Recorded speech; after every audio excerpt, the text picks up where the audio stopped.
I walked into that courtroom knowing they wanted me, broken cameras, flashing whispers, rippling through the gallery, my own son sitting just a few rows away with his lawyer beside him and his wife gripping his arm like a victory was already secured. They had rehearsed this moment, planned it down to the smallest detail. The goal was simple: strip me of my dignity. Declare me bankrupt in public and walk away believing they had finally erased me. I could feel the weight of every stare, the quiet satisfaction on their faces, and the certainty that I had already lost, but here is what they never understood. Humiliation only works when the truth is fragile, and mine was not. I had stayed silent for years while they rewrote the story, painted me as weak, careless, irresponsible, a burden who deserved what was coming, and I let them. Because some lessons require patience, and some traps only close when the other side believes they are winning. Then the judge leaned forward and asked one question, not loud, not dramatic, just precise, and in that instant everything shifted. My son froze, his wife's confidence shattered, and their lawyer went pale, as if he had just realized the ground beneath him was gone. That question did not just stop the trial. It peeled back years of lies, exposed a plan they thought no one would ever see, and revealed why I walked into that courtroom calm while they walked in hungry. If you stay with me, you will see how betrayal turns into panic, how public shame becomes public reckoning, and how the people who tried to bankrupt me learned far too late that I was never the one in danger at all. My name is Thomas Whitaker. I'm 68 years old, a retired civil engineer who spent 40 years designing and inspecting bridges across 3 states. I built structures meant to carry people safely from one side to another, and I took pride in every calculation, every beam, every bolt that held firm under pressure. I never imagined that one day I would walk into a courtroom where my own son was trying to tear down the only bridge that ever truly mattered to me, my dignity. The county courthouse smelled of old wood and fresh anxiety. I pushed through the double doors and stepped into the main hallway where the morning light fell in pale rectangles across the marble floor. Cameras flashed before I could take 3 steps. A reporter thrust a microphone toward my face, asking something about the case, about my family, about whether I had any comment. I said nothing. I had learned long ago that silence carries more weight than noise, especially when the noise is designed to make you stumble. I knew Vanessa had called them. She wanted witnesses. She wanted the whole town to see the moment her father-in-law was declared incompetent, unfit to manage his own affairs, a burden to be handled rather than a man to be respected. She had always been thorough, my daughter-in-law. Every cruelty she committed came wrapped in careful planning. The courtroom was smaller than I expected, with wooden benches that creaked when people shifted and a ceiling fan that turned slowly, pushing warm air in lazy circles. I walked down the center aisle, keeping my gaze forward. I could feel eyes on me from both sides, neighbors and strangers gathered to watch a family destroy itself in public. Some of them probably felt sorry for me. Others were just here for the spectacle. I didn't blame either group. When you reach my age, you understand that people are complicated, and judgment is a luxury I could no longer afford. Daniel sat at the plaintiff's table with Vanessa beside him. My son wore a dark suit I had never seen before, probably purchased for this occasion. He looked older than his 43 years, his shoulders hunched slightly forward, as if the weight of what he was doing had already begun to press down on him. He didn't look at me when I entered. He studied the table in front of him, his hands folded, his jaw tight. I wanted to believe that meant something. I wanted to believe there was still a part of him that remembered who I was, who he used to be. But wanting and believing are not the same thing, and I had spent the last 6 months learning the difference. Vanessa, on the other hand, looked directly at me. She wore a modest navy dress, the kind designed to make a woman appear trustworthy and concerned. Her expression was soft, almost sad, as if she were attending a funeral rather than orchestrating one. She had mastered that look years ago. I'd seen it at family dinners, when she delivered insults disguised as jokes at holidays, when she whispered suggestions that somehow became demands. She was 41 years old and had spent 14 of those years slowly tightening her grip on my son until he no longer recognized the shape of his own hands. Their attorney, Gregory Hale, sat at the end of the table with a thick folder open in front of him. He was a broad man in his early 50s with silver hair and the kind of confidence that comes from winning cases against people who cannot afford to fight back. He glanced at me as I took my seat at the defendant's table, and I saw something flicker in his eyes. Not respect exactly, more like the mild curiosity a cat shows before batting at something smaller than itself. I sat down alone. The chair was hard, the wood worn smooth by years of people sitting exactly where I sat, waiting for their lives to be weighed and measured by strangers. I folded my hands on the table and kept my breathing steady. I had spent 4 decades calculating stress loads and failure points. I knew how to stay calm when everything around me threatened to collapse. The clerk stood and read the petition aloud. The words fell into the room like stones dropped into still water. Conservatorship of Thomas Whitaker, diminished mental capacity, financial mismanagement. I heard whispers behind me, the soft hiss of speculation and pity. I did not turn around. I did not react. I simply watched as Judge Eleanor Whitman, a composed woman of about 60 with reading glasses perched on her nose, reviewed the filing with an expression that revealed nothing. Gregory Hale shifted in his seat, ready to begin his performance. Vanessa touched Daniel's arm, a gesture meant to look supportive, but which I recognized as a command: stay focused, stay quiet, let the lawyer do the work. Then Judge Whitman looked up from the file. She removed her glasses slowly, set them on the bench, and fixed her gaze not on me, not on my attorney, but directly on Daniel and Vanessa. The courtroom fell silent. Even the ceiling fan seemed to pause. "Before we proceed," she said, her voice carrying the quiet authority of someone who had seen every kind of lie dressed up as truth, "I have one preliminary question for the petitioners." The judge's question hung in the air, but my mind had already begun to drift backward, pulled by the gravity of memory toward the moment when all of this truly began. I sat in that courtroom watching Daniel avoid my eyes, and I remembered another day, 6 months earlier, when he had looked at me with what I thought was love but now understood was something else entirely. It was April, and the dogwoods were blooming along the street where I had lived for 32 years. The house still held Helen's presence in every corner, in the curtains she had chosen, in the garden she had planted, in the photographs that lined the hallway like a timeline of our life together. She had been gone for 5 years by then, but I still spoke to her sometimes in the quiet hours of the morning, telling her about my day as if she might answer. I suppose that sounds like the habit of a lonely old man, and perhaps it was. But loneliness is not the same as weakness, no matter what certain people might want a court to believe. Daniel arrived that Saturday afternoon with a manila envelope tucked under his arm. He came alone, which should have been my first warning. Vanessa rarely let him visit without her supervision, and when she did, it usually meant she had already accomplished whatever she needed through other means. But I was happy to see my son happy enough that I did not ask questions I should have asked. We sat at the kitchen table where I had taught him to play chess when he was 9 years old. He set the envelope between us and smiled, though the smile did not quite reach his eyes. "I've been working with a financial planner," he said. "Just getting everything organized for the future. You know, estate planning, making sure all the paperwork is in order." He slid the envelope toward me. "There are a few documents that need your signature. Routine stuff, Dad. Nothing complicated." I trusted my son. That is a simple sentence, but it contains the entire architecture of my mistake. I trusted him because he was my child, because I had held him the day he was born and watched him take his first steps and cheered at his college graduation. I trusted him because trusting your children is what parents do, even when those children have grown into strangers wearing familiar faces. So I opened the envelope and glanced at the pages inside, and when Daniel pointed to the signature lines, I signed. I did not read the fine print. I did not notice the clause that granted him power of attorney over my affairs in the event of incapacity. I simply signed because my son asked me to, and I believed he was trying to help.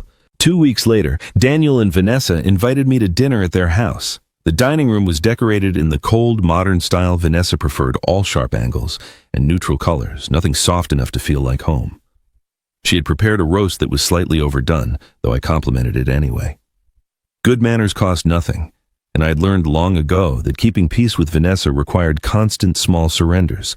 After the meal, while Daniel cleared the plates, Vanessa leaned toward me with an expression of gentle concern. "Dad, we've been worried about you," she said. "Managing the house, the bills, the investments, it must be so much stress. You've worked hard your whole life. You deserve to relax." She reached across the table and touched my hand, a gesture that felt rehearsed, like something she had practiced in front of a mirror. "Let us handle things for you. We just want to make your life easier." I looked at Daniel, expecting him to soften her words or add some context. Instead, he nodded quickly, too quickly, as if he had been waiting for his cue. "She's right, Dad. You shouldn't have to worry about any of this." His voice carried an odd flatness, the tone of someone reciting lines rather than speaking from the heart. I thanked them for their concern and said I would think about it. But something had shifted in my chest, a small, cold weight that I could not name. I excused myself to use the bathroom, and as I walked down the hallway, I heard their voices drifting from the kitchen. They must have thought I was out of earshot. They must have believed the walls were thick enough to contain their secrets. "This is the best path for everyone," Daniel said. His voice was low but clear. "He'll understand eventually." I stopped walking. I stood in that hallway with my hand on the wall, listening to my son talk about me as if I were a problem to be solved, rather than a person to be loved. I waited for Vanessa to respond, but she said nothing. Perhaps she simply nodded. Perhaps she smiled. I did not see her face, but I did not need to. I had heard enough. I returned to the dining room and finished my coffee and made polite conversation for another hour. I hugged my son at the door and told him I loved him because despite everything that was still true. Then I drove home through the dark streets, past the houses of neighbors who had known me for decades, past the church where Helen and I were married, past all the landmarks of a life I thought I understood. That night I told myself my son was just trying to help, but something in his voice had sounded like rehearsal, not reassurance. The memory of that night faded as the courtroom pulled me back to the present. Judge Whitman had asked her question, and now Gregory Hale was rising to respond, his voice smooth and practiced. But I found myself thinking not about his words, but about the woman sitting beside my son. The woman who had orchestrated every step that led me to this wooden chair in this cold room. Vanessa had been building toward this moment for years. I simply had not been paying attention. The signs had always been there, scattered across 14 years of family dinners and holiday gatherings like breadcrumbs I refused to follow. I remembered a Christmas perhaps 8 years ago when the whole family had gathered at Daniel and Vanessa's house. Helen was still alive then, though her health had already begun its slow decline. We sat around their dining table surrounded by expensive decorations that sparkled without warmth, eating a meal that looked beautiful but tasted like obligation. I had offered to carve the turkey, a task I'd performed at every family Christmas since Daniel was a boy. It was tradition, a small ritual that connected the present to the past. I picked up the carving knife and began to work, and Vanessa laughed from across the table. "Careful, Dad," she said, her voice bright with false cheer. "That knife is sharper than your memory these days." Everyone laughed. Daniel laughed. Even some of Helen's relatives chuckled politely, not wanting to create awkwardness. But beneath the table, Helen found my hand and squeezed it once, a silent acknowledgement that she had heard what I heard. The joke was not a joke. It was a test, a small cruelty disguised as humor, designed to see how much I would tolerate without pushing back. I smiled and continued carving. I tolerated it, and Vanessa filed away that information for future use. There were other moments too many to catalog. Comments about my driving, my cooking, my ability to remember appointments. Each one delivered with a smile, each one carrying a tiny payload of poison. She was patient, my daughter-in-law. She understood that large cruelties attract attention, but small ones accumulate in the shadows until they become impossible to separate from the truth. Helen saw it more clearly than I did. She always had a gift for reading people, for sensing the architecture beneath the surface. I remember one evening a few months before she entered hospice, when we sat together on the back porch watching the sun go down. She had been quiet for a long time, and then she said almost to herself, "That woman reminds me of someone I read about." I asked her what she meant. She shook her head slowly and said it was nothing, just a thought. I should have pressed her. I should have asked who Vanessa reminded her of, what article or book had planted that seed of recognition in my wife's mind.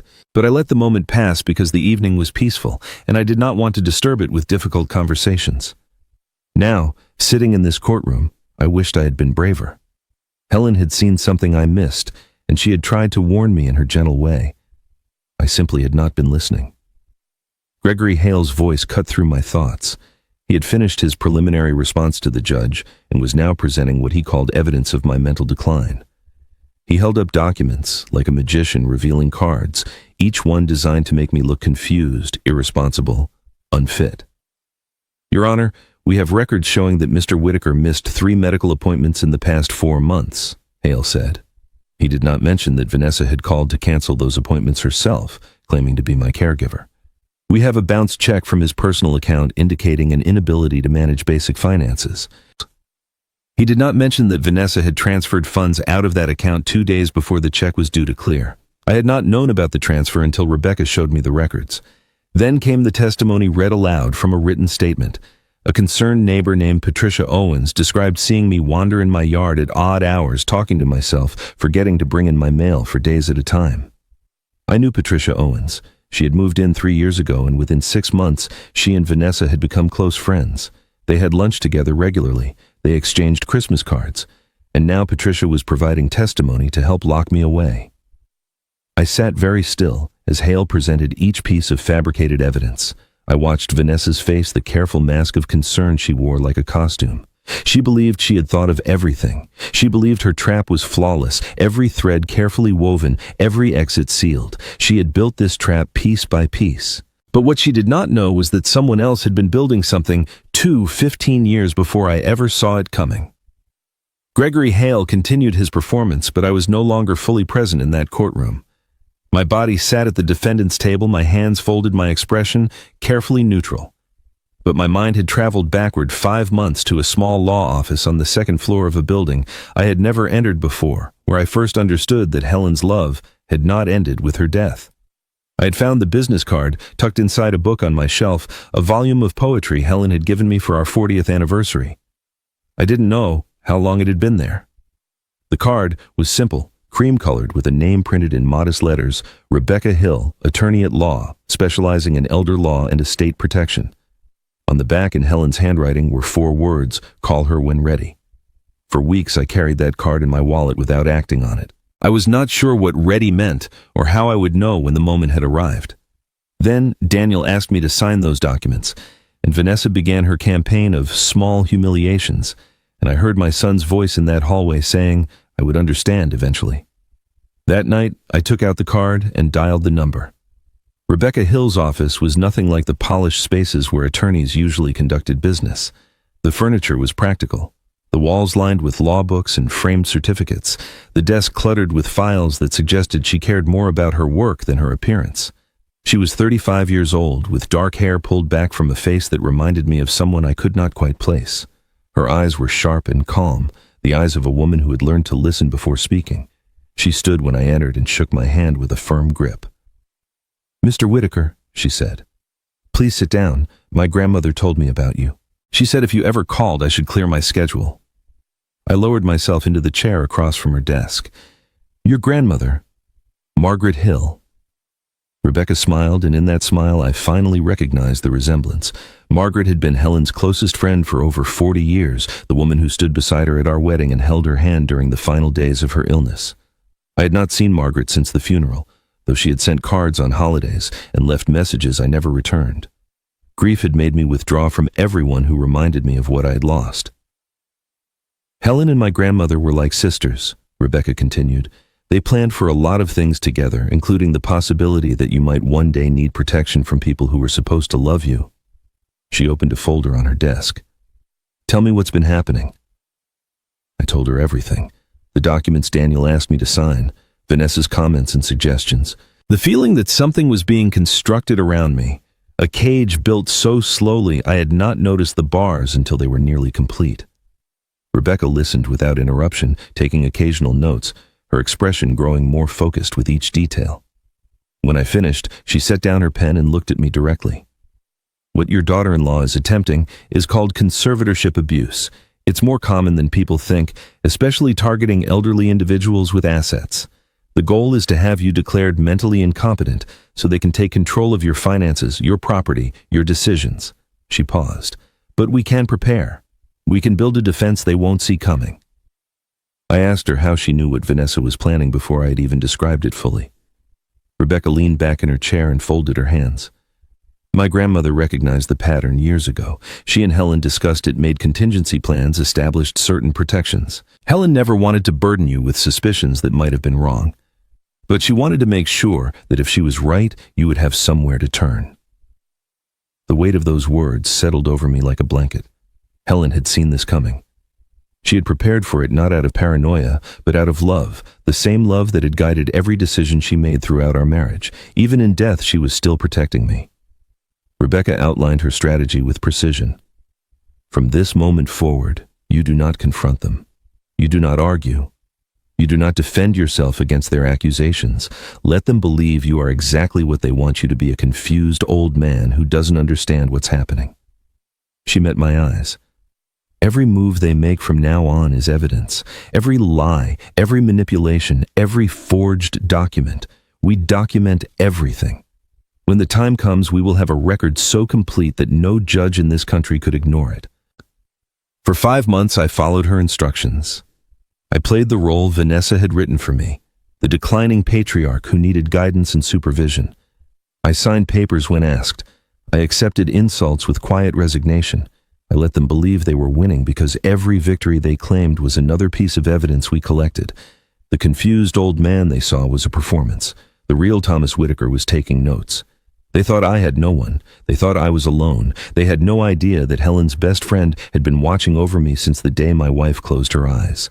Helen's protection had reached across 5 years of silence to find me in my darkest hour. Sitting in that courtroom watching Rebecca prepare her notes and Gregory Hale shuffle his fabricated evidence, I found myself returning to the night when my wife said goodbye. Some memories fade with time, their edges softening until they become gentle impressions rather than vivid scenes. But Helen's last night remained sharp in my mind, every word preserved like text carved into stone. We had brought her home from the hospital 3 weeks before the end. She had asked for that, had insisted on it with a firmness that surprised the doctors. "I want to die in my own bed," she said. "I want to see my garden through the window. I want to smell coffee in the morning and hear Thomas humming while he reads the paper." The hospice nurses came twice a day, and I learned to adjust the morphine drip and change the sheets without waking her, and sit for hours holding her hand while she drifted in and out of consciousness. On the last night, she was more lucid than she had been in days. The medication had eased her pain without clouding her mind, and when I came to sit beside her after dinner, her eyes were clear and focused. The bedroom was quiet except for the soft hum of the oxygen machine and the distant sound of crickets through the open window. She had always loved that sound, had said it reminded her of summer nights when we were young and the future stretched out before us like an endless road. She reached for my hand and I took it carefully, afraid of hurting her fragile bones. Her skin was paper thin, marked with bruises from the IV lines, but her grip was surprisingly strong. "Thomas," she said, her voice barely above a whisper but steady. "I need to tell you something. I need you to promise me." I leaned closer. "Anything. When the time comes, find Margaret." She paused, gathering strength. "She has something for you, something I prepared. You'll know when you need it." I did not understand. Margaret Hill had been Helen's friend since before I met either of them, a bond forged in college and strengthened over decades of shared joys and sorrows.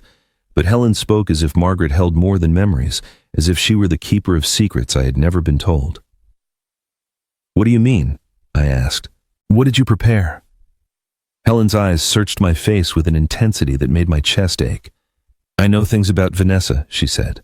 "Things I never told you. I didn't want to hurt Daniel. He loves her, or he thinks he does, and I couldn't bear to be the one who destroyed that for him." Her grip tightened on my hand.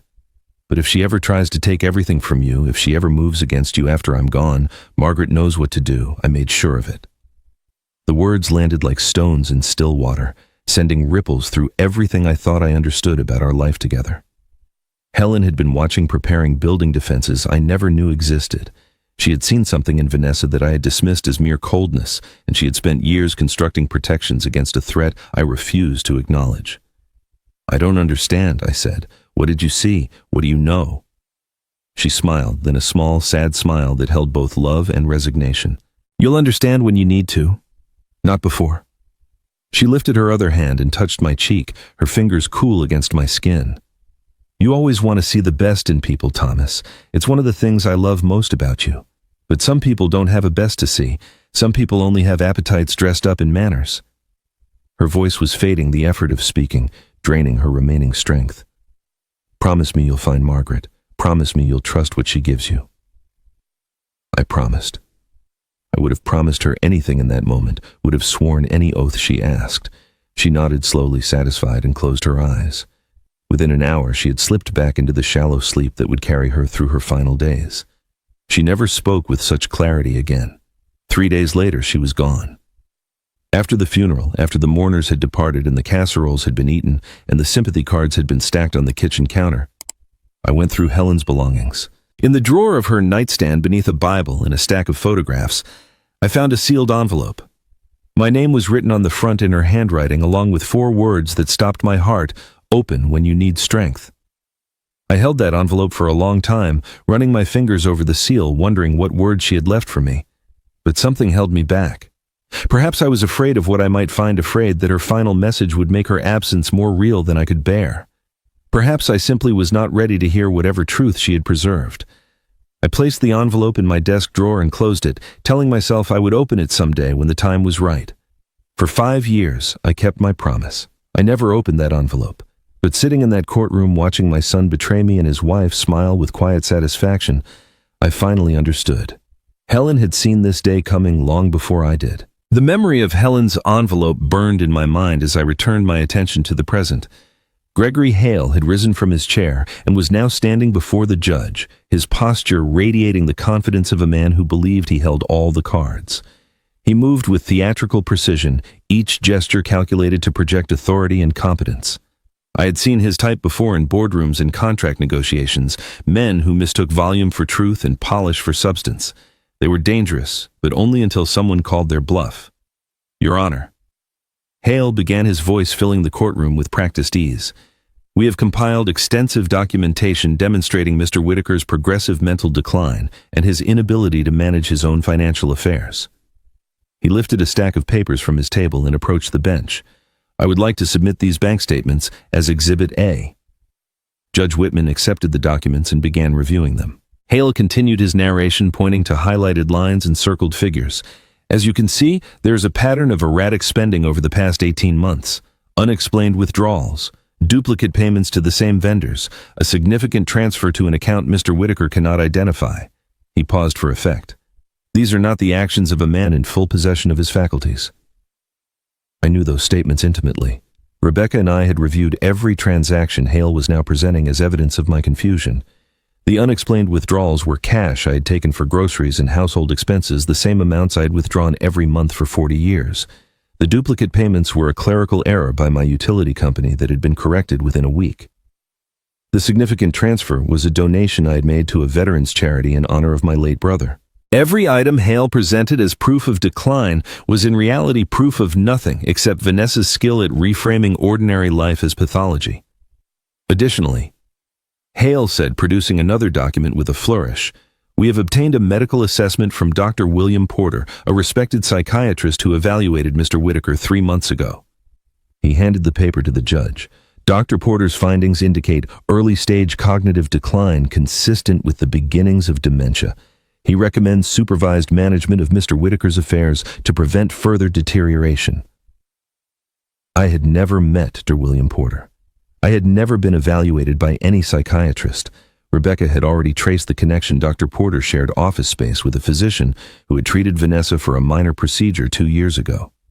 The evaluation was a fiction, purchased and fabricated, another brick in the wall Vanessa had constructed around me. Hale's presentation continued for another 20 minutes, each piece of evidence delivered with the same smooth confidence. He spoke of my isolation, my confusion, my vulnerability to exploitation by outside parties. He painted a picture of a feeble old man wandering through life without direction, desperately in need of the guidance only his loving family could provide. It was a masterful performance, convincing in its details and emotionally compelling in its delivery. If I had not known the truth, I might have believed it myself. Then, Judge Whitman interrupted. She had been reviewing the document silently, her expression revealing nothing, but now she looked up with a slight furrow in her brow. Mr. Hale, I notice your filing references Mr. Whitaker's assets in general terms, but I don't see any documentation regarding the Whitaker Family Trust. She flipped through several pages. Your petition claims authority over all of Mr. Whitaker's financial holdings. Yet there's no mention of this specific instrument. Can you provide those records? Hale's rhythm faltered for the first time. He glanced back at Vanessa, who sat very still at the plaintiff's table. A small shake of her head, almost imperceptible, but I caught it. So did Rebecca, who made a quiet note on her legal pad. Your Honor, Hale said, recovering quickly. We were not able to locate those particular records during our discovery process. We believe they may have been misplaced or perhaps never properly filed. Judge Whitman's eyebrows rose slightly. A trust document that was never properly filed, that seems unusual for an instrument of this nature. She made her own note. We'll return to this matter. Please continue. Hale nodded and resumed his presentation, but the smoothness had cracked. He spoke a little faster now, his gestures a little less assured. He did not know what he did not know, and that uncertainty had begun to show. I turned my attention to Daniel. My son sat beside Vanessa with his hands flat on the table, his shoulders rigid. When Hale spoke about protecting me from myself, Daniel's jaw tightened visibly. He didn't look like a concerned son worried about his father's welfare. He looked like a man carrying a weight he had agreed to bear, but had not fully understood until this moment. His eyes moved to Vanessa, then to Hale, then to the floor. He was calculating, measuring, wondering, perhaps, if the plan he had helped design was worth the price he was now paying. I remembered his words from that hallway 6 months ago. This is the best path for everyone. He'll understand eventually. He had not sounded uncertain then. He had sounded like a man who had made his choice and accepted its consequences. But consequences have a way of growing heavier than anticipated, and I could see that weight pressing down on him now. Gregory Hale thought he had every document that mattered, but there was one file he never requested because he didn't know it existed. The missing trust document hung in the air like an unanswered accusation, but Gregory Hale pressed forward as if the crack in his case were nothing more than a minor inconvenience. He spent another 15 minutes presenting testimony from neighbors and acquaintances, each statement carefully curated to paint me as a man in decline. A woman from my church described me as forgetful during a committee meeting. A former colleague mentioned that I had seemed distracted at a retirement luncheon. Each observation was trivial on its own, but Hale wove them together into a tapestry of incompetence, his voice rising and falling with theatrical precision. When he finally concluded, he returned to his seat with the satisfied expression of a man who believed his work was done. Vanessa touched his arm briefly, a gesture of approval and ownership. Daniel stared at the table, his fingers interlaced so tightly his knuckles had gone white. Judge Whitman let the silence stretch for a long moment.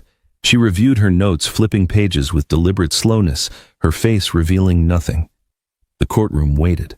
I could hear the soft rustle of people shifting in their seats, the distant hum of the ventilation system, the faint scratch of a reporter's pen against paper.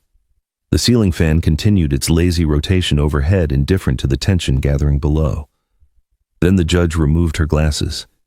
She set them on the bench with a small click that seemed to echo through the room. When she looked up, she did not address Gregory Hale. She did not look at Vanessa or at me or at Rebecca. Her gaze fixed directly on Daniel, and something in her expression made my son sit up straighter, his shoulders pulling back as if bracing for impact. Mr. Daniel Whitaker. Judge Whitman said, her voice calm, but carrying an edge that demanded attention. I have a simple question for you.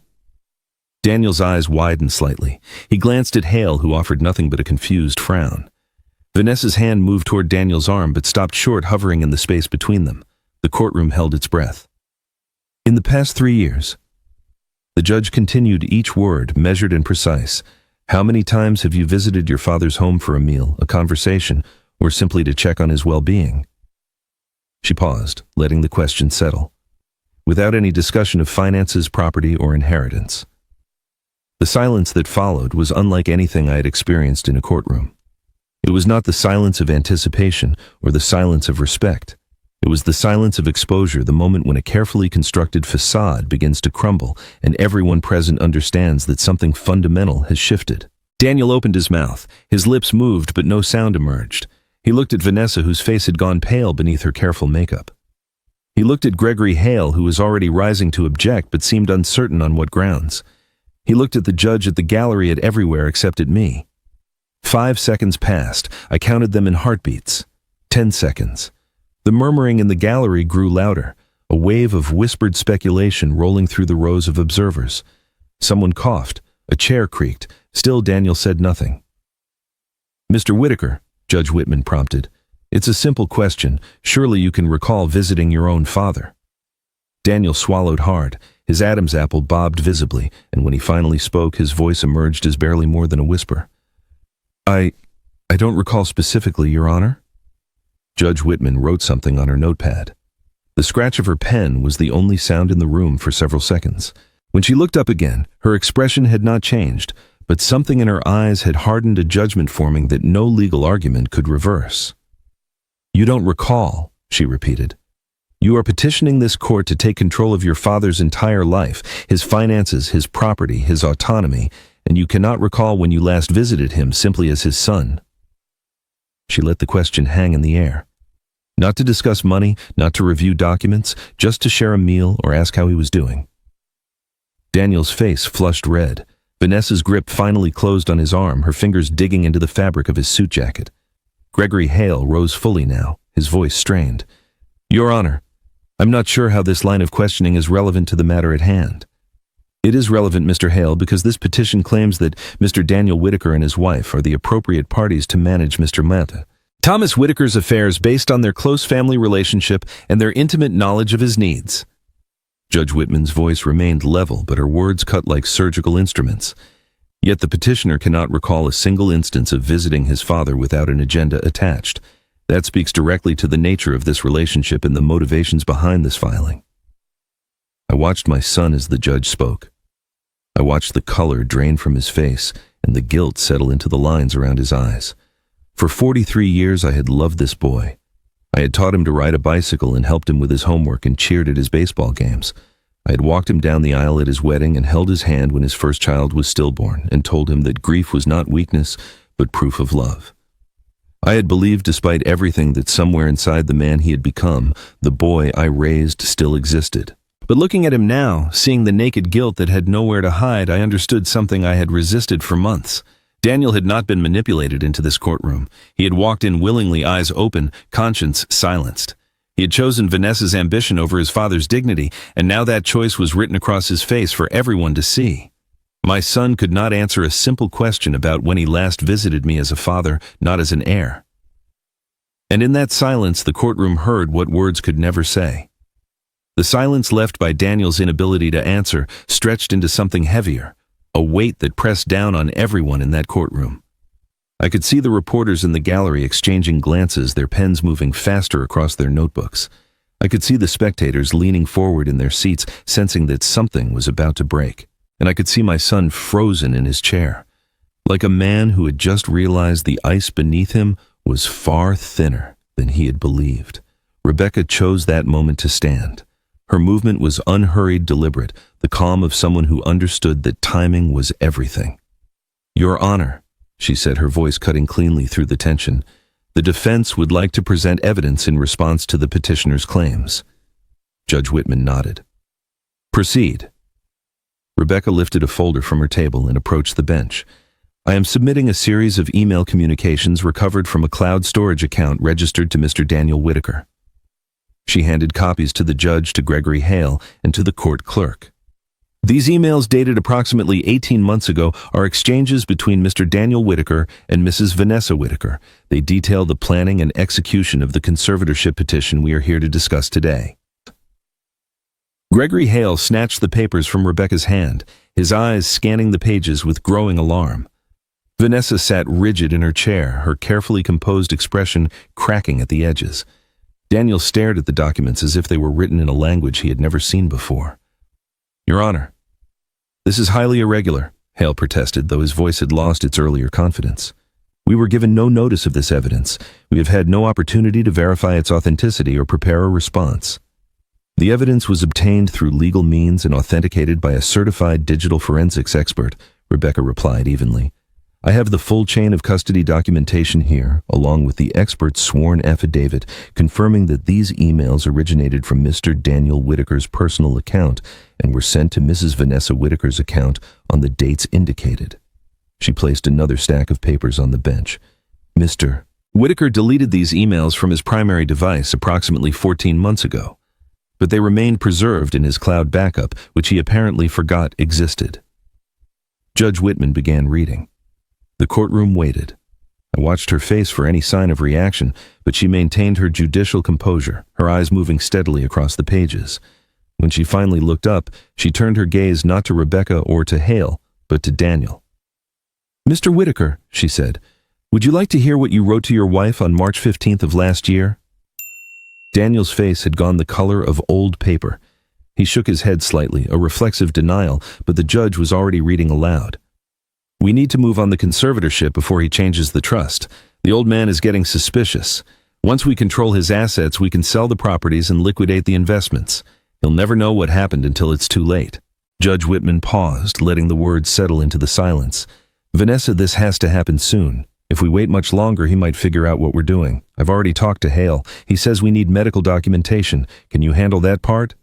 The courtroom erupted. Gasps rose from the gallery like a wave breaking against rocks. Reporters scrambled to write down every word. Someone in the back row said, "Oh my God," loudly enough to be heard over the commotion. Gregory Hale sat down heavily in his chair, the papers trembling in his hands. Daniel stood so abruptly his chair scraped against the floor with a harsh screech. "Those are fake." His voice cracked on the last word, rising toward a pitch I had never heard from him before. "Someone fabricated those emails. This is a setup. She's working with him to destroy us." Judge Whitman's gaze silenced him more effectively than any gavel could have. "Sit down, Mr. Whitaker." Her voice was ice. "You will have an opportunity to respond through your counsel, but I warn you that any further outbursts will result in contempt charges." Daniel remained standing for a moment longer, his chest heaving, his eyes wild. Vanessa reached up and pulled at his arm, hissing something I could not hear. Slowly, reluctantly, he lowered himself back into his chair. His hands were shaking visibly now, the tremors running up his arms like fault lines spreading through unstable ground. Rebecca continued as if the interruption had not occurred. "Your Honor, the authentication records confirm that these emails were composed on Mr. Daniel Whitaker's personal laptop, using his registered IP address and sent through his verified email account. The metadata is intact and has not been altered. The forensics expert is available to testify if the court requires additional confirmation." Judge Whitman reviewed the authentication documents, her expression hardening with each page. When she finished, she set the papers down and looked at Daniel with something that might have been pity if it were not so thoroughly mixed with contempt.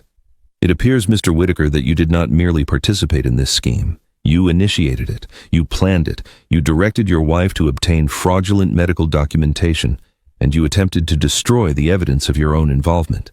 She turned to Gregory Hale. "Counselor, I suggest you take a moment to consult with your clients about how they wish to proceed, because this petition is standing on very thin ice." I sat motionless at the defendant's table, watching the destruction unfold. I had prepared for this moment. With Rebecca, had known what the emails would reveal, had steeled myself for the confirmation of my worst suspicions. But preparation is not the same as experience.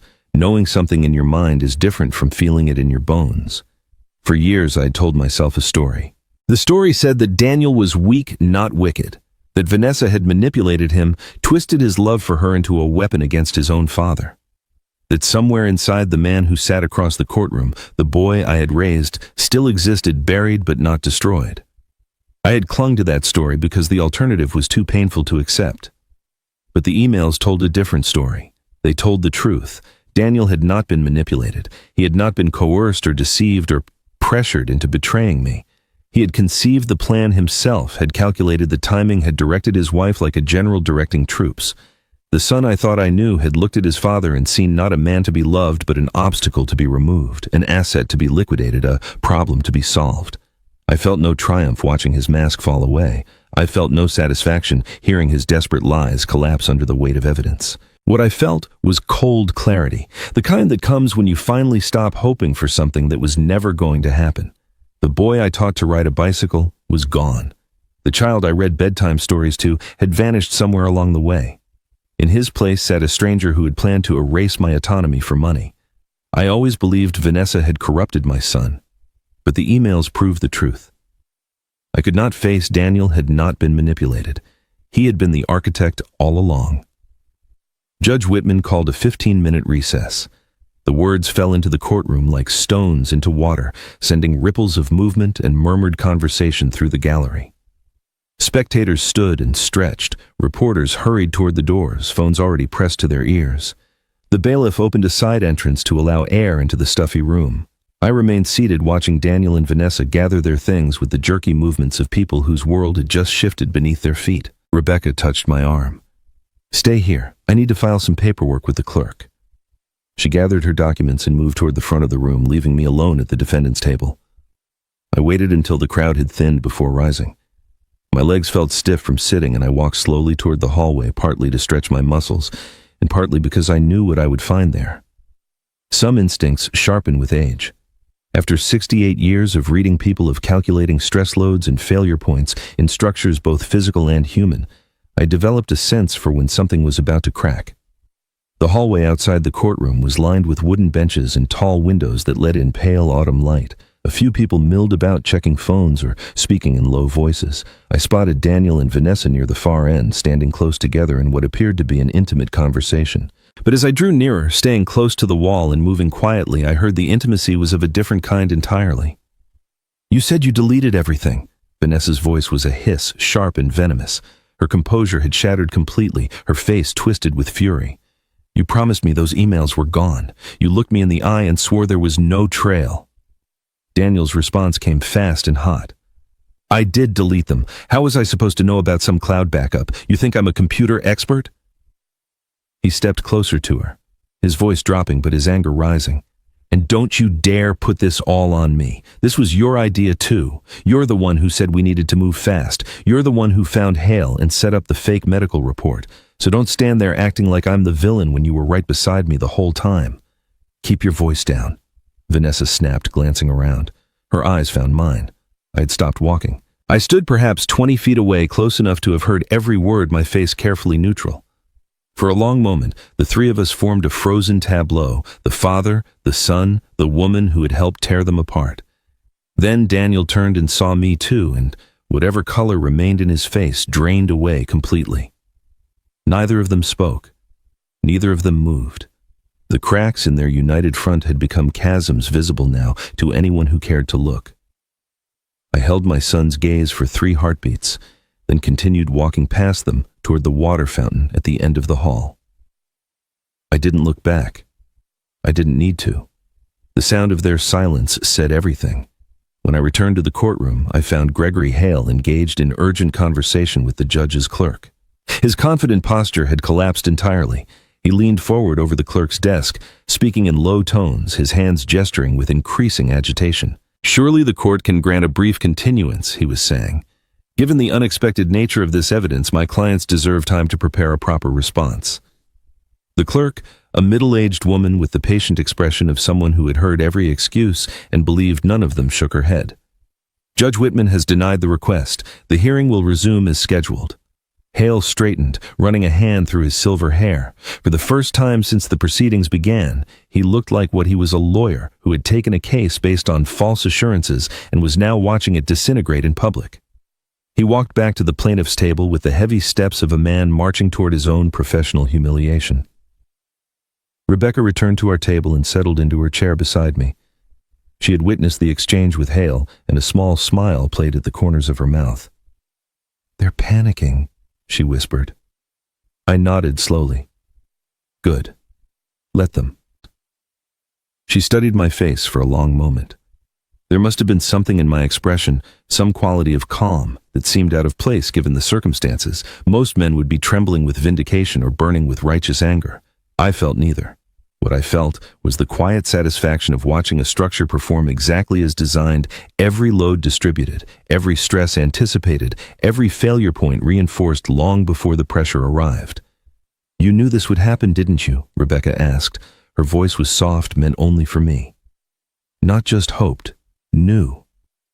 I did not answer. Some truths are better left unspoken until the moment they are needed. Daniel and Vanessa returned to the courtroom separately, entering through different doors, taking their seats without looking at each other. The alliance that had brought them here was fracturing in real time, and everyone in the room could see it. Gregory Hale shuffled his papers with none of his earlier confidence, his eyes darting between his clients as if calculating whether either of them was worth saving. Judge Whitman entered through her private door, and the bailiff called for everyone to rise. We stood then, sat again as she settled into her chair and reviewed her notes. The ceiling fan continued its lazy rotation. The afternoon light had shifted, casting longer shadows across the wooden floor. I folded my hands on the table and waited. The judge opened her mouth to speak, but before she could form the first word, the bailiff stepped forward. He had received a note from someone near the back of the courtroom, and his voice carried clearly through the silence. "Your Honor, there is an additional witness who has arrived and requests permission to testify. Her name is Margaret Hill." The name echoed through the courtroom like a bell struck in silence. Margaret Hill. I had not seen her enter, had not known she would appear today. Rebecca had mentioned only that Margaret might testify if circumstances required, but I had not expected those circumstances to arrive so soon or so dramatically. Judge Whitman looked toward the back of the room. Is Mrs. Hill present? A woman rose from the last row of the gallery. She was 70 years old, with silver hair pinned neatly back from a face that carried both gentleness and steel. She wore a simple dark blue dress, no jewelry except for a thin gold chain around her neck. When she walked toward the front of the courtroom, she moved with the quiet authority of someone who had spent a lifetime navigating spaces designed to intimidate. I had known Margaret for over 40 years, but watching her now, I understood for the first time why Helen had trusted her with everything. Gregory Hale was on his feet before Margaret reached the witness stand.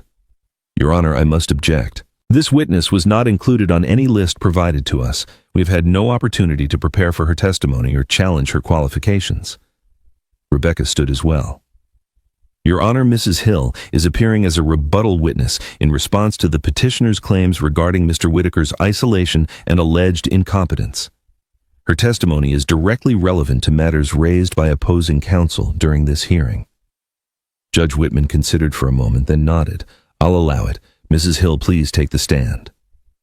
Margaret settled into the witness chair with the composure of someone who had occupied similar seats many times before. The bailiff administered the oath and she affirmed it in a clear, steady voice. Rebecca approached with a folder in her hands.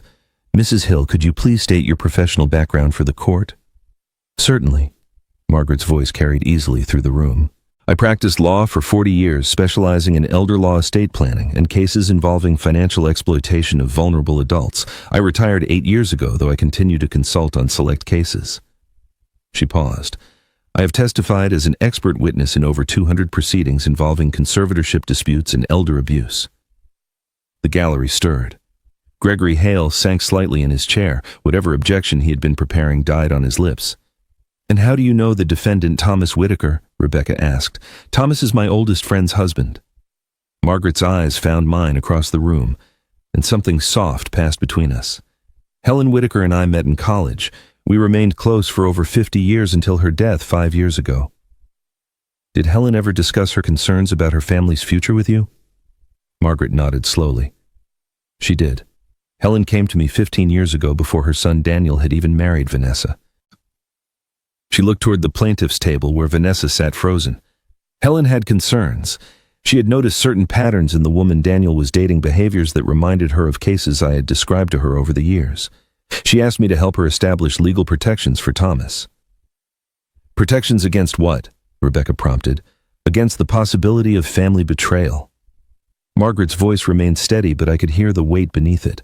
Helen loved her son. She didn't want to believe he would ever harm his father, but she also understood that love can be manipulated, that good people can be led astray by those who see vulnerability as opportunity. She wanted to ensure that if anything ever happened to her, Thomas would have defenses in place. The courtroom had gone completely still. Even the reporters had stopped writing, their pens suspended above their notebooks. Vanessa's face had lost all color. Daniel stared at Margaret as if seeing a ghost. Mrs. Hill, Rebecca said gently. Can you tell the court why Helen chose you specifically for this task? Margaret was silent for a moment. When she spoke again, her voice wavered for the first time. 25 years ago, my own son married a woman who saw him as a means to an end. She isolated him from his family, gained control of his finances, and when she had taken everything she wanted, she left him with nothing. Margaret paused, and I saw her hands tighten in her lap. My son took his own life. He couldn't bear the shame of what had happened, of how completely he had been deceived. A soft gasp rippled through the gallery. I felt my own chest constrict. Helen had told me about Margaret's son many years ago, but hearing it spoken aloud in this context gave the tragedy new weight. Helen knew my story. Margaret continued, her voice strengthening again. She came to me because she knew I would never let another family suffer the same fate, not if I could prevent it. She turned then and looked directly at Vanessa. The gaze held no hatred, no anger, only the cold clarity of recognition. Helen saw you clearly from the beginning, and she left something behind to prove it. Margaret's words hung in the air like a verdict already delivered. The courtroom remained frozen, every eye fixed on the witness stand, every breath held in anticipation of what would come next. I felt my heart beating against my ribs, a steady rhythm that seemed to mark the seconds until the past would finally reveal itself. Rebecca approached the bench with a new folder. Your Honor, I would like to submit additional evidence corroborating Mrs. Hill's testimony. These are documents compiled 15 years ago at the request of Helen Whitaker. Judge Whitman accepted the folder and began reviewing its contents. Gregory Hale rose to object, but his voice lacked conviction. Your Honor, we have no way to verify the authenticity of documents allegedly created 15 years ago by a deceased individual. The documents are notarized and dated, Rebecca replied calmly. They include a report from a licensed private investigator whose credentials and current contact information are included for verification. The judge nodded. I'll allow them. Please summarize the contents for the record. Margaret spoke from the witness stand, her voice carrying the weight of secrets held too long. 15 years ago, Helen became concerned about the woman her son was dating. She came to me and asked for advice. I recommended she hire a private investigator to look into Vanessa's background. Margaret paused, her eyes moving briefly to Vanessa, who sat rigid as stone. The investigator's findings were troubling. She opened her own copy of the documents. Before moving to this state, Vanessa had been romantically involved with an elderly widower named Robert Ashford in Florida. Mr. Ashford was 73 years old, recently bereaved, and possessed considerable assets. Vanessa became close to him over a period of 14 months. Margaret turned a page. Mr. Ashford died unexpectedly. His death was ruled natural causes, though his family raised questions that were never fully investigated. His estate, valued at approximately $2 million, went to a charitable trust that Vanessa had helped him establish 6 months before his death. She was listed as the trust's primary administrator. The gallery erupted in whispers. Judge Whitman called for order. Vanessa's attorney was on his feet objecting, but his words were lost in the commotion. Daniel stared at his wife with an expression I had never seen on his face before. Something between horror and recognition. As if pieces of a puzzle he had refused to examine were finally clicking into place. Helen couldn't prove wrongdoing. Margaret continued when the room had quieted. The investigation found patterns, not evidence. But she knew what she was seeing. She had watched me lose my son to a woman with the same predatory instincts. She recognized the signs even if she couldn't prove them in court. Rebecca stepped forward. Your Honor, with the court's permission, I would like to play a video recording made by Helen Whitaker approximately 3 months before her death. Judge Whitman considered for a moment, then nodded. Proceed. A screen was wheeled into the courtroom, positioned so that everyone could see. Rebecca connected a laptop and pressed play. The screen flickered and then Helen appeared. My breath caught in my throat. She looked exactly as I remembered her from those final months, thin and pale, but still beautiful. Still possessed of the quiet strength that had defined her entire life. She sat in our living room in the chair by the window where she had always loved to read. The afternoon light fell across her face, softening the lines of illness. She looked directly into the camera, directly at me, and when she spoke, her voice was clear and steady. Thomas, if you're seeing this, then what I feared has happened. The courtroom fell absolutely silent. I could not move. I could not breathe. I could only watch as my wife spoke to me from beyond the grave. I investigated Vanessa before she married Daniel. I found a pattern. I recognized a way of targeting vulnerable people, of gaining trust before taking everything. I couldn't prove wrongdoing, but I could prepare you. Everything Margaret has, the trust documents, the legal protections, I built them for you. I built them because I knew I wouldn't always be there to protect you myself. Her image flickered slightly, a momentary distortion that made her seem even more like a ghost. Then she continued, and her voice grew softer, more intimate, as if we were alone in that room together. I'm sorry I never told you. I didn't want to hurt Daniel. He loved her, or thought he did, and I couldn't bear to be the one who shattered that illusion. I kept hoping I was wrong, hoping she would prove to be better than my fears. But I couldn't risk your future on that hope. Tears were falling down my face now. I didn't try to stop them.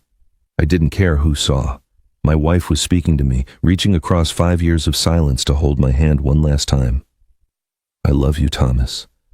I have loved you since the day we met, and I will love you long after I'm gone. Trust Margaret. She knows what to do. She will help you when the time comes. Helen paused, and something shifted in her expression. The softness gave way to steel, the same steel I'd seen in her eyes whenever she faced something that threatened our family. And Thomas, remember this. You are not weak. You are not confused. You are not incompetent.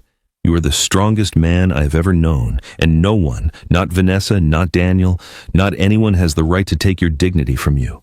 Fight for yourself. Fight for everything we built together. I will be with you every step of the way. The screen went dark. The courtroom remained silent for a long moment, the weight of Helen's words pressing down on everyone present. I sat with tears streaming down my face, my hands trembling on the table, overwhelmed by the realization that my wife's love had truly extended beyond death. Helen's voice faded, but her final words hung in the air. I protected you the only way I knew how, by never letting you face this alone. The screen remained dark, but Helen's presence lingered in the courtroom like perfume after its wearer has left the room. I wiped my eyes with the back of my hand, not caring about appearances, not caring about the dozens of strangers who had just witnessed my grief laid bare. My wife had loved me enough to prepare for a future she would never see. The least I could do was honor that love by telling the truth. Rebecca touched my arm gently. "Thomas, would you like to testify?" I nodded and rose from my chair. My legs felt unsteady, but my mind was clear. I had carried this secret for 6 months, had played a role so convincingly that even my own son believed it. Now it was time to remove the mask. Judge Whitman watched me approach the witness stand with an expression that had shifted over the course of the hearing from neutrality to something approaching respect. The bailiff administered the oath, and I affirmed it, then settled into the chair that Margaret had occupied minutes before. From this vantage point, I could see the entire courtroom, the reporters with their notebooks, the spectators leaning forward in anticipation. Gregory Hale slumped in defeat at his table. And Daniel, my son, sat with his head bowed, his shoulders curved inward, a man whose world had collapsed around him. "Mr. Whitaker," Rebecca began, "could you please tell the court in your own words what happened 6 months ago?" I took a breath and let it out slowly. 6 months ago, I received an email from my son. It was sent to me by mistake. Daniel had intended to forward a message to Vanessa, but he typed my address instead of hers. I paused, letting the words settle. In that email, he outlined the conservatorship plan in detail. He discussed how to obtain fraudulent medical documentation, how to present normal behavior as evidence of decline, how to time the petition for maximum effect. He wrote that they needed to move quickly before I changed my trust documents. The gallery stirred. Daniel's head came up, his eyes meeting mine for the first time since the hearing began. I saw desperation there, and fear, and something that might have been the beginning of shame. When I read that email, I continued, I understood everything. I understood that my son had been planning to take away my autonomy, my dignity, my right to make decisions about my own life. I understood that the woman he married had found in him not just a partner, but a willing accomplice. I kept my voice steady, though each word cost me something I could not name. And I understood that I had a choice to make. Judge Whitman leaned forward slightly. What choice was that, Mr. Whitaker? I could have confronted them immediately. I could have called Daniel and demanded an explanation, could have cut them out of my life and changed my legal documents to protect myself. I shook my head slowly, but I realized that if I reacted, they would simply hide their tracks. They would find another way. They would wait until I let my guard down and try again.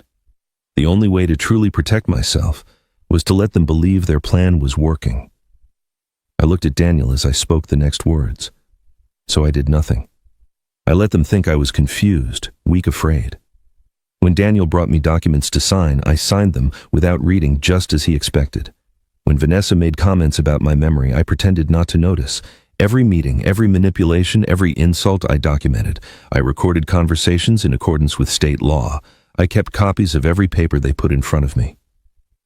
My voice hardened. I gave you every chance to stop, Daniel. Every chance to look at what you were doing and pull back. You never did. Daniel's face crumpled. His mouth opened, but no words came out. Vanessa sat beside him like a statue, her earlier composure replaced by the blank expression of someone who has realized too late that they have underestimated their opponent. I didn't do this for revenge, I said, and I meant it. The anger I had felt 6 months ago had long since burned away, leaving only clarity behind. I did it because my wife asked me to trust her. Helen prepared these protections because she loved me and because she saw a threat I refused to acknowledge. Honoring her memory meant using the tools she gave me, meant trusting Margaret and Rebecca, meant having the patience to let the truth reveal itself. I paused, feeling the weight of what I was about to say, and I did it because I needed to know. I needed to know, truly know, who my son had become. I kept hoping I was wrong. I kept hoping Daniel would wake up one morning and realize what he was doing would come to me, and confess, would choose his father over his greed. My voice broke slightly on the last word. He never did. And now I know. The courtroom was silent. Even the reporters had stopped writing, their pens suspended above their notebooks. Judge Whitman sat motionless, her expression unreadable. Gregory Hale stared at the table in front of him, as if wishing he could disappear into the wood. Then Daniel's voice broke across the silence. "Dad, I'm sorry." The words came out ragged, torn from somewhere deep inside him. He half rose from his chair, his hand extended toward me as if reaching across the years of betrayal and broken trust. "I'm so sorry. I didn't mean for it to go this far. I never wanted to hurt you." I looked at my son. I looked at the face I had loved since the moment he was born. The eyes that had once gazed at me with trust and admiration, the mouth that had called me daddy before it learned to call me an obstacle. I felt something shift in my chest, a door closing that I knew would never open again. I raised my hand and Daniel fell silent. "The time for sorry was 6 months ago," I said quietly. "Now it's time for the truth." The truth. The words seemed to echo through the courtroom, bouncing off the wood-paneled walls and settling into the silence like dust after a collapse. I stepped down from the witness stand and returned to my seat beside Rebecca, feeling the weight of every eye in the room following my movements. Daniel remained frozen at the plaintiff's table, his hand still extended toward empty air, his face a mask of devastation. But it was Vanessa who drew my attention now. Vanessa, whose carefully constructed world was crumbling around her with every passing second. She had been sitting rigidly throughout my testimony, her posture so controlled it seemed almost mechanical. But as I took my seat, I saw something shift behind her eyes. The composure she had maintained through Helen's video, through Margaret's testimony, through the revelation of the emails finally reached its breaking point. Her hands gripped the edge of the table, knuckles, white fingers trembling with barely contained fury. Judge Whitman began to speak something about procedural next steps, but she never finished the sentence. Vanessa rose from her chair without permission, her movement so abrupt that Gregory Hale flinched beside her. "This is a setup." Her voice cut through the courtroom like a blade, high and sharp with desperation. "He's a manipulative old man who has been planning this for months. He tricked us. He pretended to be confused and weak so he could trap us." Judge Whitman's gavel came down hard. "Mrs. Whitaker, you will sit down immediately." Vanessa did not sit. Her eyes were wild now, darting around the room as if searching for an exit that did not exist. "He planned this every moment of it. He's been recording us illegally, violating our privacy, building a case based on stolen conversations." She pointed at me, her fingers shaking. "This man is not a victim. He's a predator wearing the mask of a helpless old fool." The bailiff moved toward her, but Judge Whitman held up a hand, her expression hardening into something that promised consequences.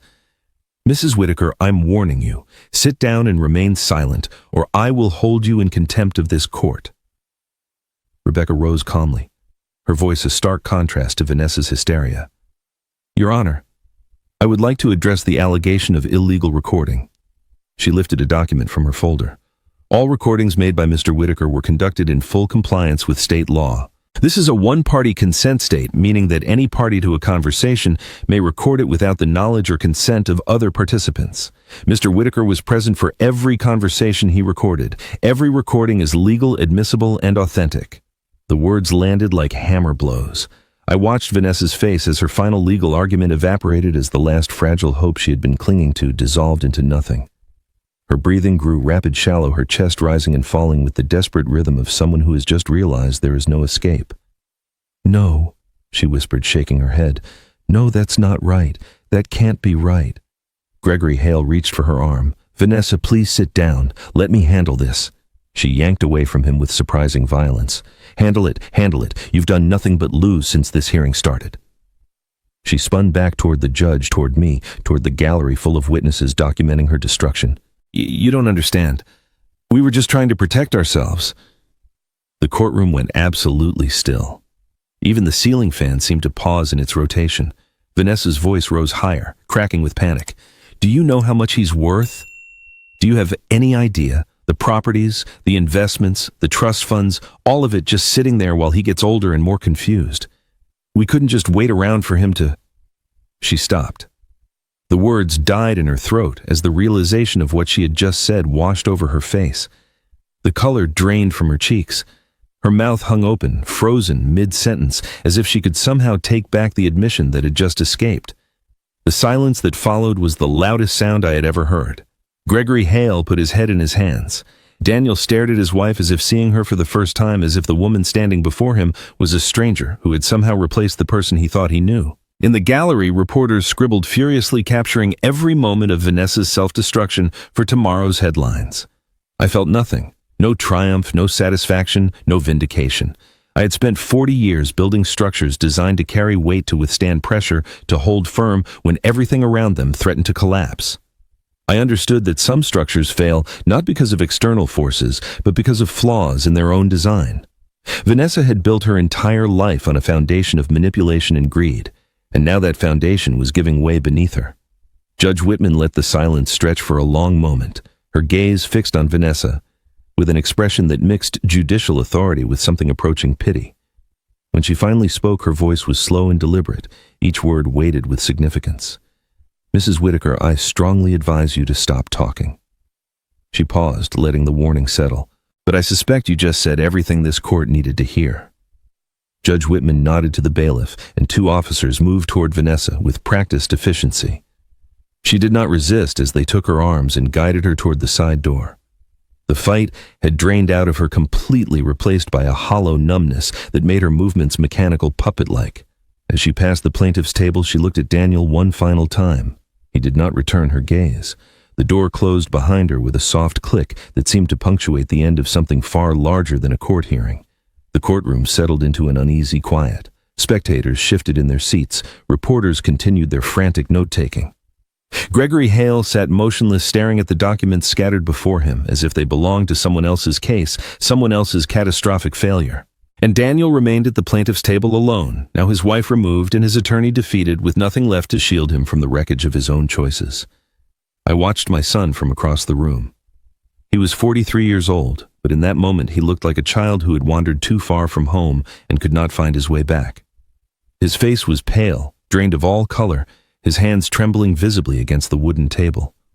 He had not moved since Vanessa's outburst, had not spoken, had barely seemed to breathe. The emails, the videos, my testimonies, everything had been laid bare before the court and before him, and now he sat in the ruins of a plan that had seemed so certain just hours ago.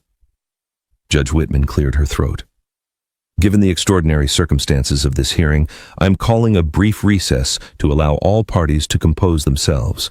We will reconvene in 15 minutes to discuss next steps." She rose, and the bailiff called for everyone to stand. The judge disappeared through her private door, and the courtroom exhaled. I didn't move immediately. I sat at the defendant's table, watching Daniel, waiting for something I could not name. Rebecca touched my arm and whispered that she would give me a moment, then gathered her papers and stepped away. The gallery began to empty as people filed out for coffee or fresh air, or simply distance from the emotional intensity of what they had witnessed. Within minutes, the room was nearly empty. Only Daniel and I remained, separated by 20 feet of polished floor and 43 years of history. Slowly, I rose and walked toward the plaintiff's table. My footsteps echoed in the emptiness. Daniel heard me coming, but did not look up. He kept his eyes fixed on the table and his hands on anything that was not his father's face. I stopped a few feet away and waited. Finally, he spoke. His voice was barely a whisper, cracked and broken. "Dad, I never meant—" He swallowed hard, struggling to find words that would not come. "I just wanted—" "You wanted what you weren't willing to wait for," I said quietly. The words came out steady, though each one cost me something I would never recover. "You wanted what you weren't willing to earn. That's not something you can apologize away, Daniel." He flinched as if I had struck him. His eyes finally rose to meet mine, and I saw tears gathering there, spilling over onto cheeks that had gone gray with shame. I know I can't fix this, but you have to understand," Vanessa said. "Don't." My voice sharpened, cutting him off.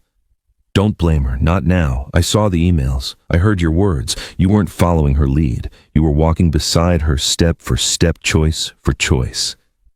I let that truth settle between us. Vanessa may have encouraged, you may have validated your worst impulses, but the decision to betray your father was yours alone. Daniel's face crumpled. The tears came freely now, streaming down his cheeks, his breath hitching with barely suppressed sobs. He looked like the boy I had comforted through nightmares, the teenager I had counseled through heartbreak, the young man I had watched walk across a stage to receive his diploma. He looked like my son, and yet he was also the man who had planned to erase my autonomy for money, who had sat across from me at family dinners while calculating how to steal my future. "I raised you to be honest," I said, and my voice wavered despite my efforts to control it.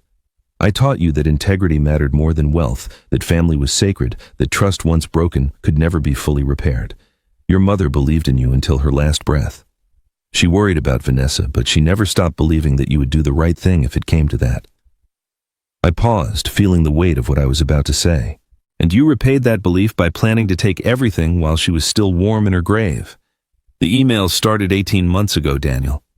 Your mother had been dead less than 4 years. Her memory was still fresh, her photographs still on our walls, and you were already scheming to have me declared incompetent."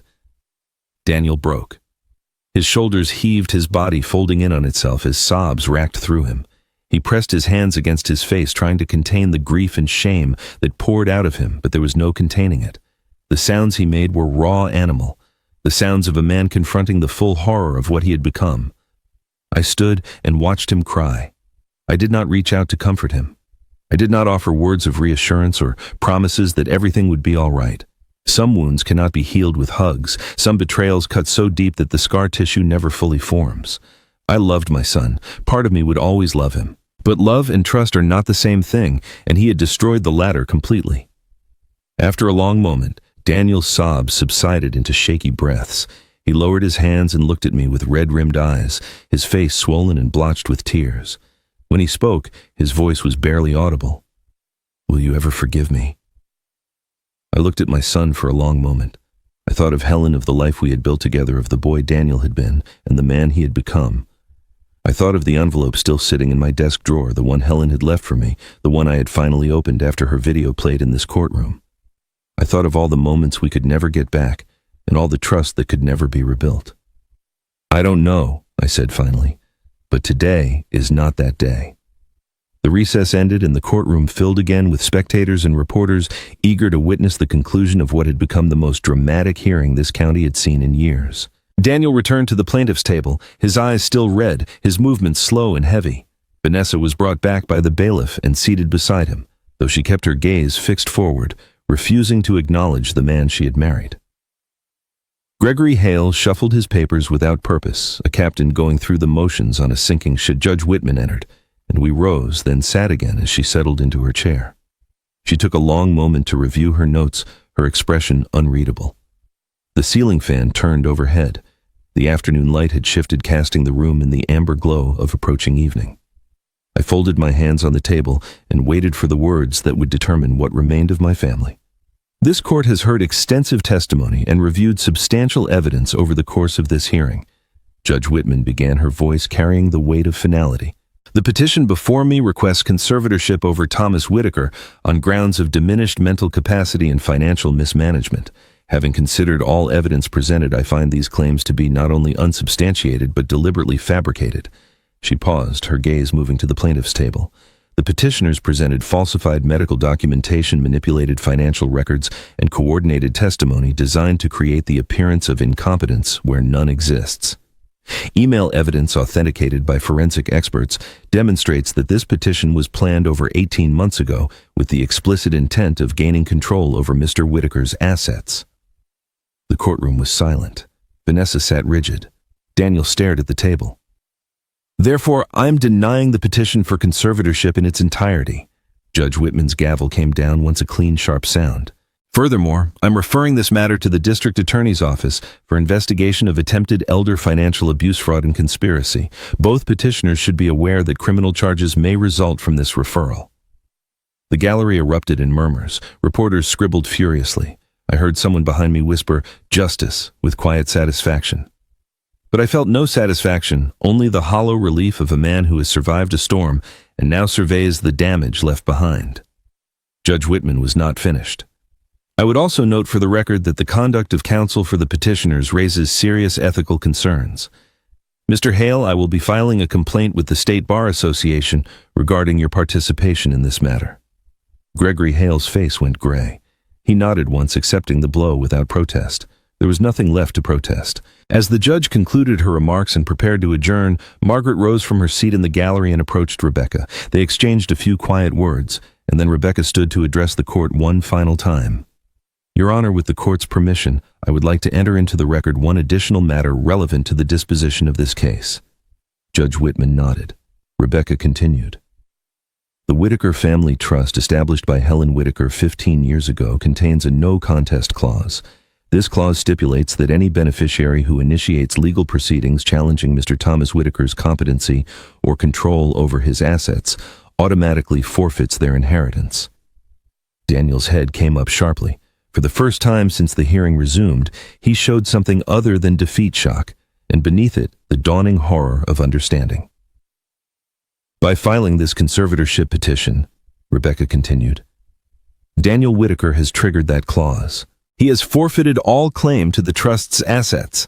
Per Mrs. Helen Whitaker's instructions, those assets will now be transferred to a charitable foundation established in her name, dedicated to protecting elderly victims of family exploitation. The irony was not lost on anyone in the room. Helen had built a fortress around me, and the very act of attacking that fortress had destroyed any claim Daniel might have had to what lay inside. My wife had seen this moment coming 15 years ago, had planned for it with the same meticulous care she brought to everything she loved. Even in death, she had protected me. Even in death, she had ensured that betrayal would carry consequences.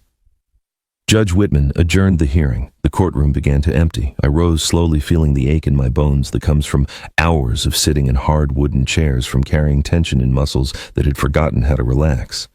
Rebecca gathered her documents and offered me a small, weary smile. Margaret came to stand beside me, her hand resting briefly on my arm. Helen would be proud, she said quietly. I nodded, unable to speak. Outside the courthouse, the late afternoon sun cast long shadows across the steps. I stood near the entrance, watching as Vanessa emerged through the doors with Daniel trailing behind her. She had her phone in her hand, and as I watched, she stopped abruptly, her face draining of what little color remained. I learned later what those messages contained. Her employer had terminated her position, effective immediately, citing conduct unbecoming and potential legal liability. The documentation of her scheme had been forwarded to her company's HR department that morning by Margaret, who believed employers had a right to know when their employees engaged in elder abuse. Her own parents, horrified by the publicity and the revelations about Robert Ashford, had released a statement to local media disowning their daughter and expressing sympathy for the Whitaker family. And a reporter from a national outlet was already approaching her on the courthouse steps, asking questions about an elderly widower in Florida who had died under unclear circumstances. Vanessa's world had collapsed completely. Everything she had built, every relationship she had cultivated, every carefully constructed facade had crumbled in a single afternoon. She stood on those courthouse steps with her phone in her hand and her life in ruins. And when she finally found her voice, it emerged as a scream directed at the only target within reach. This is your fault. She spun toward Daniel, her face contorted with rage. Everything is destroyed because of you. You couldn't even delete your emails properly. Daniel did not respond. He stood on the steps below her, his hands hanging at his sides, his eyes fixed on nothing. The man who had planned to take everything from his father now had nothing left himself. No inheritance, no wife who loved him, no father who trusted him, no future that did not include the possibility of criminal prosecution. Vanessa screamed at him again, words I could not make out over the noise of the gathering crowd, but Daniel just stared at his hands and said nothing. There was nothing left to say. I turned away from the scene on the courthouse steps and walked down the sidewalk alone. Behind me, Vanessa's voice continued to rise in fury, but the words grew fainter with each step I took. Reporters rushed past me toward the commotion cameras, raised hungry for footage of the final act of destruction. None of them noticed the old man in the gray coat moving quietly in the opposite direction. I preferred it that way. Rebecca caught up with me at the corner. She was slightly out of breath, her briefcase clutched against her chest. Thomas, let me drive you home. It's been a long day. I shook my head. Thank you, but I need to walk. I need to think. She studied my face for a moment, then nodded with the understanding of someone who recognized grief that required solitude. Call me if you need anything. Anytime. I promised I would, and then I walked. The autumn air was cool against my face, carrying the scent of fallen leaves and distant wood smoke. The streets of the town where I had lived for 3 decades passed by in a blur of familiar storefronts and remembered conversations.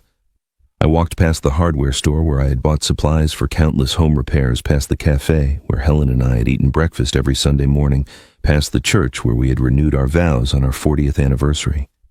Each landmark held a memory, a fragment of the life we had built together, the life that had nearly been stolen from me. By the time I reached my house, the sun had begun its descent toward the horizon. I let myself in through the front door and stood for a moment in the hallway listening to the silence. Helen's photographs still lined the walls. Her favorite reading chair still sat by the window. The lilies I watered each morning still bloomed in their pot on the kitchen windowsill. She was everywhere in this house, woven into every corner and surface, a presence that death had diminished but could never erase. I went to my study and opened the desk drawer where I had kept her envelope for 5 years.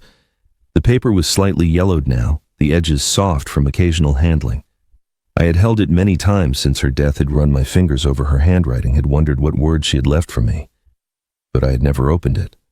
Some part of me had known that doing so would mean accepting a truth I was not ready to face. Now I was ready. I slid my finger under the seal and withdrew a single page folded twice.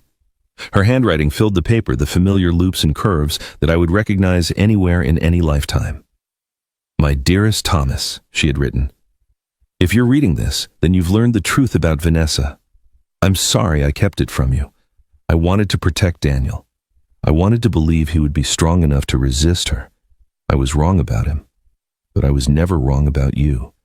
You are the most honest man I've ever known. Whatever happens, know this. I never stopped protecting you even when I could no longer hold your hand. All my love forever, Helen." I read the letter 3 times, letting each word settle into my heart. Then I folded it carefully and placed it in my breast pocket, close to the place where she had always lived. The cemetery was quiet in the fading light. I parked near the old oak tree that Helen had loved and walked the familiar path to her headstone. The marble gleamed softly in the amber glow of sunset, her name carved in letters that would outlast us all. I knelt and placed the flowers I had brought, white lilies, like the ones she had grown in our garden, and then I sat beside her on the grass. "You were right about everything," I said quietly. "You always were." The sky deepened from gold to rose to purple as I sat there. Birds settled into the trees for the night. Somewhere in the distance, a church bell rang the hour. I didn't cry. I didn't need to. The grief I had carried for 5 years had transformed into something else, something that felt less like loss and more like gratitude. Helen had loved me enough to prepare for a future she would never see. She had trusted me enough to believe I would find my way through. And she had been right, as she always was about everything that mattered. I stayed until the stars began to appear scattered across the darkening sky like promises kept. Then I rose, touched her headstone one final time, and walked back to my car. The house would be quiet when I returned. The bed would be empty. But I was not alone. I had never been alone. Helen's love had followed me through every moment of this ordeal, guiding me, protecting me, reminding me of who I was when the world tried to convince me I was someone else. Some victories are not about winning. They are about remembering who you are and who loved you enough to make sure you would never forget. 6 months later, the Helen Whitaker Foundation opened its doors. Margaret Hill serves as its director, and Rebecca continues to fight for elderly victims of family exploitation across the state. The foundation has already helped dozens of seniors reclaim their dignity and their rights from those who sought to steal both. Daniel pleaded guilty to attempted elder financial abuse and received 3 years probation with mandatory counseling. I have not spoken to him since the courthouse steps. Perhaps one day I will. Perhaps forgiveness will find its way back into my heart. But that day has not yet arrived, and I have learned not to rush the healing of wounds this deep. Vanessa faces federal charges related to Robert Ashford's estate. The investigation is ongoing. I do not follow the news about her anymore. She has taken enough of my attention for one lifetime. As for me, I wake each morning and water Helen's lilies. I visit her grave every Sunday with fresh flowers. I live in the house we built together, surrounded by memories that no longer bring only pain. I am 68 years old, and I have learned that love does not end with death. It simply finds new ways to reach us. If this story moved you, I ask only this: check on the elders in your life. Listen to them. Believe them when they speak of mistreatment. And never underestimate the quiet strength of those who have spent a lifetime learning when to wait and when to act. Thank you for staying until the end. If you found meaning in Thomas's journey, please share this story with someone who needs to hear it. Leave a comment below, telling me about a time when love protected you in ways you never expected. Subscribe so you never miss another story. And remember, the strongest bridges are built not from